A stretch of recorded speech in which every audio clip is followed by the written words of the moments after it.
Hello everyone, this is Gabrielle, and in this tutorial I will be showing you guys how to work with data problems with this red exclamation point.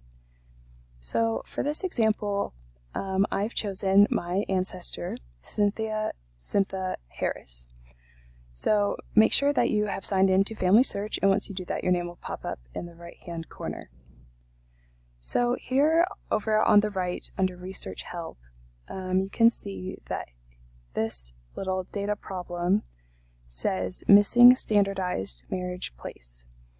So if you scroll down, you will see that her marriage location is in here.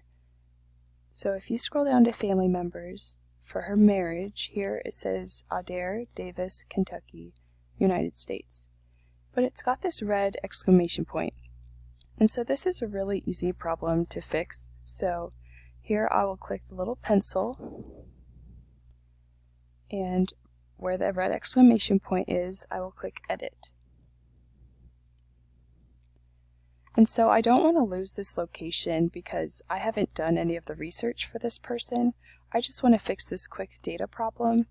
And so I'm just going to delete the states, and it is the exact same one, and so you want to click on the one that has this little symbol here, and as you can see, it's got this standardized place with a green check mark, and you want to click that for the date as well as the location.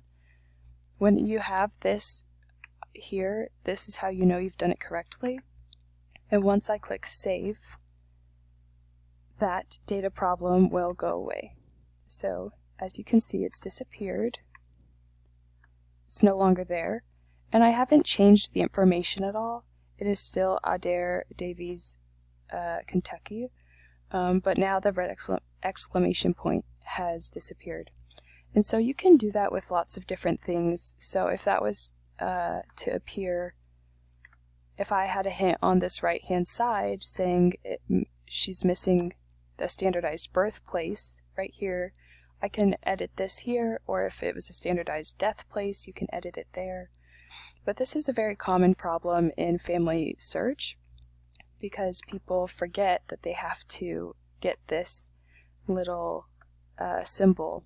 So once you have the green check mark, you know you've entered it correctly.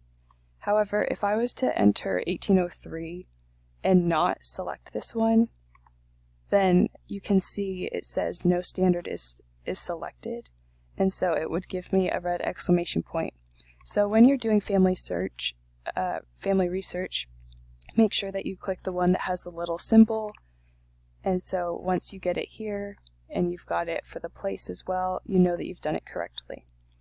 So that is all for this video. If you have any questions, drop it in the comments.